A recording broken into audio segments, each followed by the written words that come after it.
UPSC exam civils prelims మీరు అన్నట్లు mains and interview.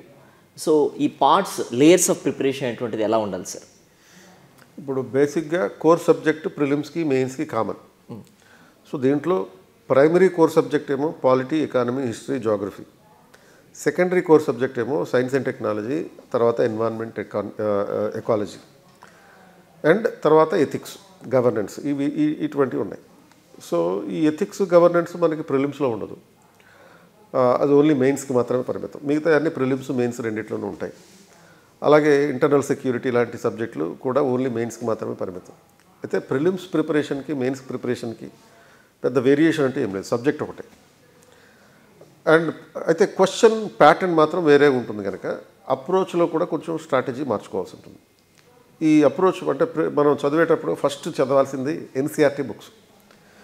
NCERT 6th, 7th, 8th, 9th, 10th ఈ 5 సంవత్సరాలకి సంబంధించిన సోషల్ స్టడీస్ కంప్లీట్ చేసేయాలి. అలాగే జనరల్ సైన్స్ బుక్స్ ఉంటాయి, అవి కంప్లీట్ చేయాలి.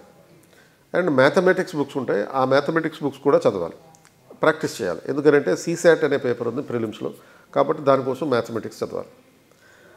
అండ్ తర్వాత 11th, 12th క్లాస్కి సంబంధించిన political science, economics, geography, history and sociology ఈ 5 సబ్జెక్టులు తరువుగా ప్రిపేర్ కావాలి. సో కాంప్రహెన్సివ్ ప్రిపరేషన్ అనేది మనకి దాంతో కంప్లీట్ అవుతుంది అన్నమాట. అప్పుడు you will be ready to take the prelims. ప్రిలిమ్స్లో మనకి స్టాక్ సబ్జెక్ట్ నుంచి అడిగే ప్రశ్నల్లో 80% క్వశ్చన్స్, అంటే ఒక 100 క్వశ్చన్లు ఉంటాయి. ఆ 100 క్వశ్చన్స్లో 60 క్వశ్చన్స్ వరకు మనకి ఎన్సీఆర్టీస్ నుంచి వస్తాయి, ఈ ఇప్పుడు చెప్పిన లిస్టుల నుంచి. తర్వాత ఒక 20 క్వశ్చన్స్ కొంచెం రిఫరెన్స్ బుక్స్ నుంచి రావచ్చు. అండ్ ఇంకో 20 క్వశ్చన్స్ ఈ మన కరెంట్ అఫైర్స్కి సంబంధించినవి ఉంటాయి. సో కాబట్టి అభ్యర్థులు ఈ ప్రపోర్షన్లో 60% ఏమో ఎన్సీఆర్టీ బుక్స్, 20 క్వశ్చన్స్ ఏమో మిస్సెలినియస్, ఒక 20 క్వశ్చన్స్ కరెంట్ అఫైర్స్ పర్స్పెక్టివ్లో ఉంటాయని చెప్పి మా మైండ్లో ఫిక్స్ అయ్యి ఎక్కువ వెయిటేజ్ మాత్రం కంపల్సరీగా ఎన్సీఆర్టీకి వేయాలి. Read the NCERT as many number of times as possible. ఎందుకంటే ఎన్సీఆర్టీ ఎండ్ టు ఎండ్ చదివేయాలి. ఎండ్ టు ఎండ్ అంటే లిటరల్లీ నా మీనింగ్ ఏంటి, ఫోర్వర్డ్ అని ఉంటుంది చూడండి, అక్కడి నుంచి చివరి పేజీలో ఉండేటటువంటి చివరి నెంబర్ పేజీ వరకు చదవాల్సి ఉంటుంది. ఎందుకంటే ఆ ఫోర్వర్డ్ నుంచి కూడా గతంలో కొన్ని క్వశ్చన్స్ వచ్చినాయి. సో కాబట్టి ప్రతి ఎన్సీఆర్టీ పుస్తకం social studies, science, general science, mathematics 6th to 10th చదివేయాలి. 11th, 12th సంబంధించిన political science, economics, history, geography and sociology ఇవి కాంప్రహెన్సివ్గా చదివేయాలి. అప్పుడు ప్రిలిమ్స్ ఈజీగా అయిపోతుంది. అంటే you will be in a position to score at least 130 to 140. అంటే 100 క్వశ్చన్స్కి 200 మార్కులు, అంటే ఒక్కో క్వశ్చన్కి 2 మార్కులు. జనరల్గా కట్ ఆఫ్ ఎంత ఉంటుందంటే ఒక సంవత్సరం 90 ఉండొచ్చు, ఇంకో సంవత్సరం 95 ఉండొచ్చు. బట్ ఎప్పుడైతే మీరు 130, 140 రేంజ్లో స్కోర్ చేయగలరో you need not wait for the prelims results to come. ఎందుకు కట్ ఆఫ్ నాకు పూర్తిగా ఉందా లేదా చెక్ చేసుకోవాల్సిన అవసరం లేదు. 130 మార్కులు వచ్చే రేంజ్లో నేను ఆన్సర్ పెట్టానంటే, అలా పెట్టగలగాలంటే మీరు కంప్లీట్గా ఎన్సీఆర్టీ మీద ఫోకస్ చేసి ఆ 60 క్వశ్చన్లు ఆన్సర్ కరెక్ట్గా చేస్తే చాలు, మీకు 130, 140 వచ్చేస్తాయి. అండ్ తర్వాత సీసెట్ అనేది జస్ట్ క్వాలిఫైయింగ్ పేపరే కాబట్టి అది క్లియర్ అయిపోతుంది. అప్పుడు మీరు సబ్జెక్ట్ అంతా, బేసిక్ సబ్జెక్ట్ అంతా వచ్చేసింది కాబట్టి దెన్ మెయిన్స్కి కావాల్సినటువంటి రైటింగ్ ప్రాక్టీస్, ఆ రైటింగ్ ప్రాక్టీస్ ప్రతిరోజు జరగాలి. మీరు ప్రిలిమ్స్ ప్రిపేర్ అవుతున్నప్పటి నుంచి కూడా జరగాలి. ప్రిలిమ్స్, మెయిన్స్ సపరేట్ చేసి ప్రిపేర్ కాకూడదు. ఈ కంబైన్డ్ సబ్జెక్ట్, కామన్ సబ్జెక్ట్ ఏదైతే ఉందో ఆ కామన్ సబ్జెక్ట్కి సంబంధించినటువంటి అంశాలు కొన్ని క్వశ్చన్స్ ప్రిలిమ్స్లోనే కాకుండా మెయిన్స్లో కూడా డైరెక్ట్గా అడుగుతుంటారు. మెయిన్స్లో ఇచ్చే ప్రతి క్వశ్చన్లోనూ 2 పార్ట్లు ఉంటాయి. ఒకటేమో స్టాటిక్ పార్ట్ అండ్ రెండో పార్ట్ ఏమో కరెంట్ పార్ట్ ఉంటుంది. సో ఇప్పుడు సపోజ్ ప్రైవసీ అనే ఒక అంశం ఉందనుకోండి. What are the constitutional provisions of privacy, explain in the context of recent Supreme Court judgment అంటాడు. సో ప్రైవసీ అనేది ఒక స్టాటిక్ సబ్జెక్ట్, ఎన్సీఆర్టీలో ఉంటుంది, 11th క్లాస్ ఎన్సీఆర్టీలో ఉంటుంది దానికి సంబంధించి. Then explain in the context of recent Supreme Court judgment అనేది ఒక డైనమిక్ ఆస్పెక్ట్. మనం న్యూస్ చదువుతున్నప్పుడు అండ్ కరెంట్ అఫైర్స్ చదువుతున్నప్పుడు దానికి సంబంధించిన ఇన్ఫర్మేషన్ రాసుకుంటాం. అండ్ మీరు ఇక్కడ జనరల్ స్టడీస్ పేపర్, ఈ పేపర్స్ 4 పేపర్స్లో ఒక్కో దాంట్లో 20 క్వశ్చన్స్ ఇస్తున్నాడు. ఈ 20 క్వశ్చన్లు అంటే ఒక్కో దానికి 10 క్వశ్చన్లకేమో 10 మార్క్స్ క్వశ్చన్లు, 10 క్వశ్చన్లకేమో 15 మార్క్స్ క్వశ్చన్స్. దీనికి 200 నుంచి 250 వర్డ్స్లో ఆన్సర్స్ రాయాలి. అంటే 20 క్వశ్చన్లకి ఆన్సర్స్ రాయాలి. You cannot spend more time on any question. అంటే ప్రతి ప్రశ్నకి ఆన్ అండ్ యావరేజ్ 9 నిమిషాల్లో 7 నుంచి 9 నిమిషాల్లో ఆన్సర్ కంప్లీట్ చేయాలి. సో అటువంటి పరిస్థితిలో మనకి ఎంత సబ్జెక్ట్ ఉన్నా కానీ మనం యాక్చువల్గా మనం రాయగలిగేది లిమిటెడ్ సబ్జెక్ట్. కాబట్టి అది ఆ లిమిటెడ్ సబ్జెక్ట్ని ప్రొడ్యూస్ చేయడానికి కావాల్సినటువంటి స్కిల్స్ రావాలి అంటే ఆ రైటింగ్ ప్రాక్టీస్ కంపల్సరీ అనమాట. So you have to give limited information with maximum coverage. అలా చేయడానికి ఏం చేయాలి? కొన్ని మైండ్ మ్యాప్లు ఉపయోగించుకోవాలి, కొన్ని డయాగ్రామ్స్ ఉపయోగించుకోవాలి, పై డయాగ్రామ్స్ వేయాలి. సో ఇటువంటి డయాగ్రామ్స్ వేయడం ద్వారా మనం ఏం చేస్తామంటే విస్తృతమైన సమాచారాన్ని పరిమితమైనటువంటి అప్రోచ్తో ఇవ్వడం జరుగుతుంది.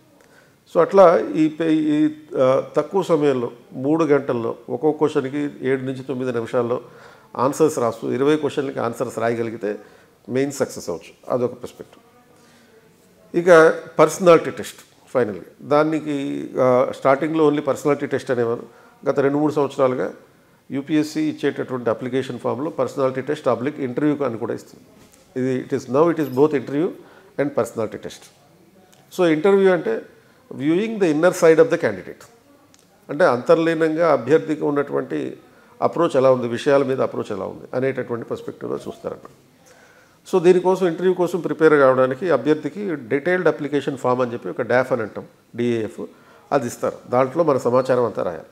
మన పేరు, మన ఊరు, మన రాష్ట్రం, మన జిల్లా, మీ పేరెంట్స్ ఏం చేస్తారు, వాళ్ళు ఏం చదువుకున్నారు, వాళ్ళు ఏం ఉద్యోగం చేస్తున్నారు, తర్వాత అభ్యర్థి ఏం చదివాడు, 10th class information, intermediate information, degree, post graduation, PhD చేస్తుంటే దాని సమాచారం, అలాగే చదువు అయిపోయిన తర్వాత ఏదైనా జాబ్ చేస్తుంటే ఆ జాబ్కి సంబంధించిన ఇన్ఫర్మేషన్. అండ్ అంతేకాకుండా ఈ చదువుకునేటప్పుడు అభ్యర్థికి ఉన్నటువంటి హాబీస్ ఏంటి, ఏమన్నా ఆటలాడి ఉంటే ఆటలకు సంబంధించిన ఇన్ఫర్మేషన్, ఇలాంటి కాంప్రహెన్సివ్ ఇన్ఫర్మేషన్. అందుకనే దాన్ని డీటెయిల్డ్ అప్లికేషన్ ఫామ్ అన్నట్టు. సో ఆ డీటెయిల్డ్ అప్లికేషన్ ఫామ్లో ఇచ్చిన ఇన్ఫర్మేషన్ ఆధారంగా వీళ్ళు క్వశ్చన్స్ అడుగుతారు. అంటే క్వశ్చన్స్ ఆ ఇన్ఫర్మేషన్కి సంబంధించి ఉండవు, ఇన్ఫర్మేషన్ రిలేటెడ్గా ఉంటాయి అన్నమాట. అండ్ దీంట్లో భాగంగా ఇంటర్వ్యూలో భాగంగా మన పర్సనల్ ఇన్ఫర్మేషన్కి సంబంధించిన క్వశ్చన్సే కాకుండా కరెంట్ ఇష్యూస్ మీద క్వశ్చన్ అడగచ్చు. But current issues what is what అని అడగరు.